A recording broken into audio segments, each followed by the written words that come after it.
And my hot take about product management is everything that we talk about when we talk about product management in whatever context, like all the things that people write about, it's always about the individual responsibility of the product managers.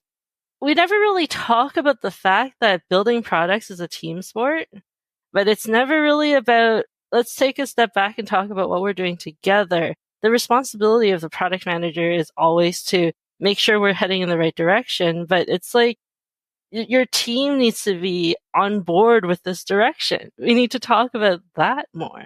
Welcome to another episode of One Night in Product Hot Takes Edition, where I speak to some of the brightest and best from all around the world of product management, pick a topic, get straight to the point, and pour the insight directly into your ears.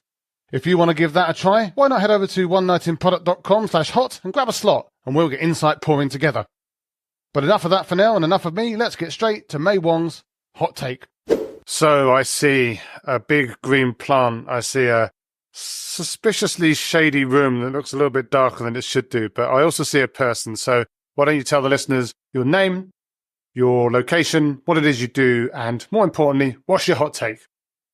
Hi, I'm May Wong, and I currently do whatever I want, but primarily I coach and consult on product operations, and also I run a little in-person event called Product.io. We get 80 product managers and product leaders out every month to have small group discussions. So it's not a speaker, it's multiple speaker sessions. And it's a lot of fun. I do it because I want to nerd out with other product managers about product management, because I don't do that enough in my life.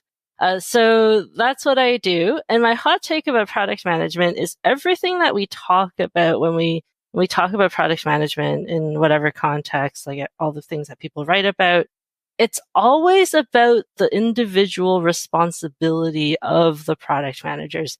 Here's what you can do when you're a product owner in a feature factory. Here's what you can do when you're struggling with this specific thing. But like, we never really talk about the fact that building products is a team sport. You know, like we talk about working with engineers and working with your designers, but it's never really about, let's take a step back and talk about what we're doing together. The responsibility of the product manager is always to make sure we're heading in the right direction, but it's like your team needs to be on board with this direction. We need to talk about that more. So I feel like there's this disconnect about what product management actually is, which is making sure everyone's on board. That's my hot take. And I feel like everything, like when you go on LinkedIn or on Twitter, on wherever people post about product, it's always this person did this thing. And I understand this is what you need to do to put on your resume to get employed, for people to believe that like you're all this, but the actual impact is bringing the group of people together to make better decisions together, right?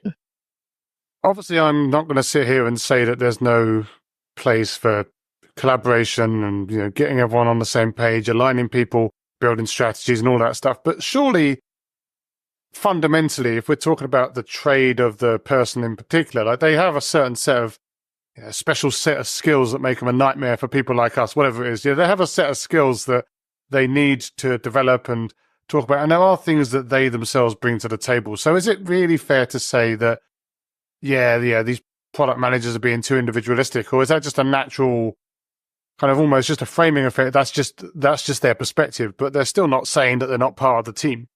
It's not that the product managers are individualistic. I think successful product managers are the farthest thing from it. It's more that when we talk about product management, this is your individual responsibility.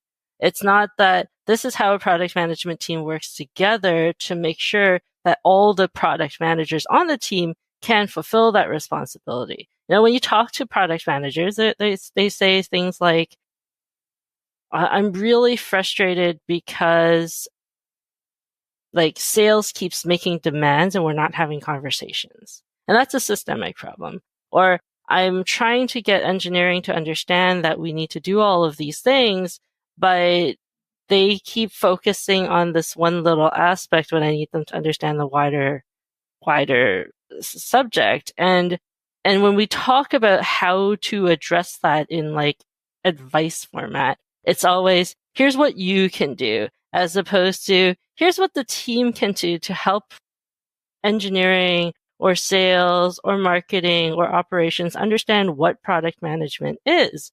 And when we do that, we kind of forget how important product leadership actually is, right? Because we have to promote the idea that how should I put this? The individual product manager should not be responsible for evangelizing product management, at least like not individually, right?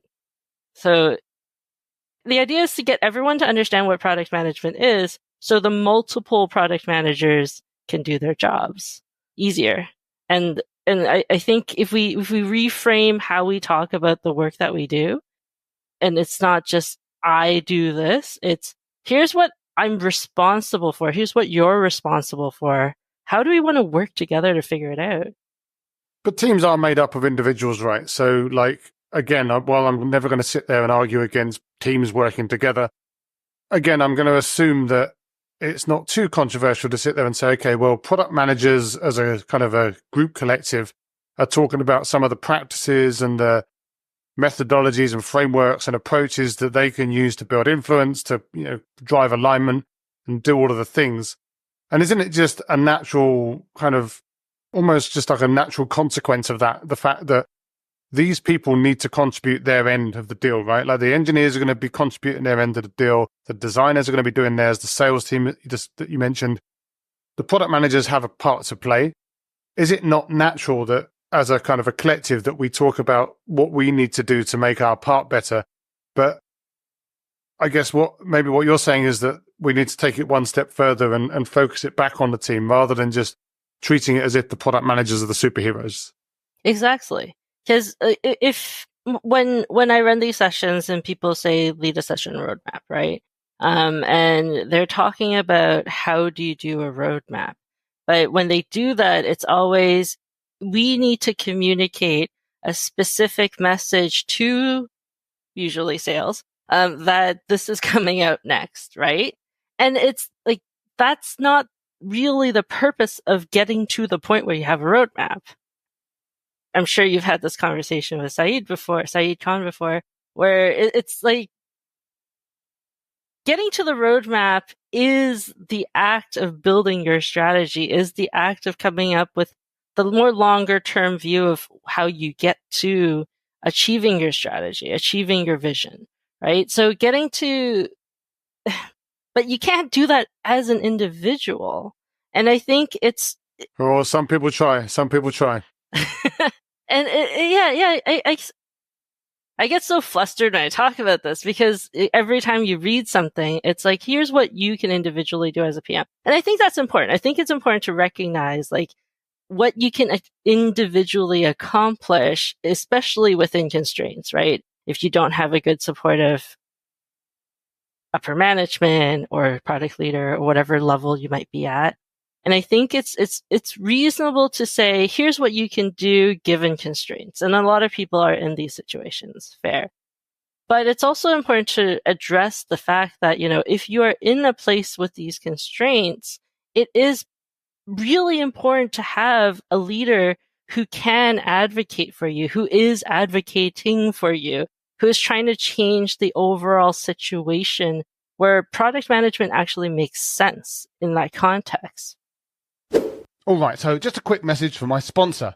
You know, in my time building my consulting business, I've come to a realization. There's always too much to do, and using the right tools could be a game changer.